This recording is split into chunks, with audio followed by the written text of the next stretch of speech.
Welcome to Madasaling Pinoy, your prayer partner. Ngayon po ay Sabado sa ika-6 na linggo ng Pasko ng Pagkabuhay. Ang mabuting balita ng Panginoon ayon kay San Juan. Noong panahong iyon, sinabi ni Jesus sa kanyang mga alagad, "Tandaan ninyo, anumang hingi ninyo sa Ama sa aking pangalan, ay ibibigay niya sa inyo. Hanggang ngayon wala pa kayong hinihingi sa Kanya sa pangalan ko. Humingi kayo at kayo'y tatanggap upang malubos ang inyong kagalakan.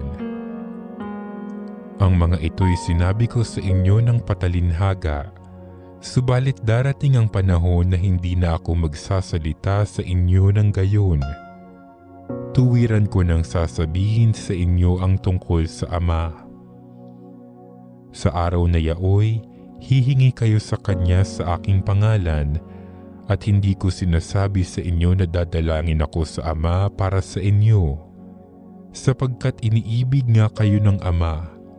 Iniibig niya kayo, sapagkat ako'y iniibig ninyo at naniwala kayong nagmula ako sa Diyos. Ako'y mula sa Diyos at naparito sa sanlibutan. Ngayon aalis ako sa sanlibutan at babalik sa Ama." Ang mabuting balita ng Panginoon.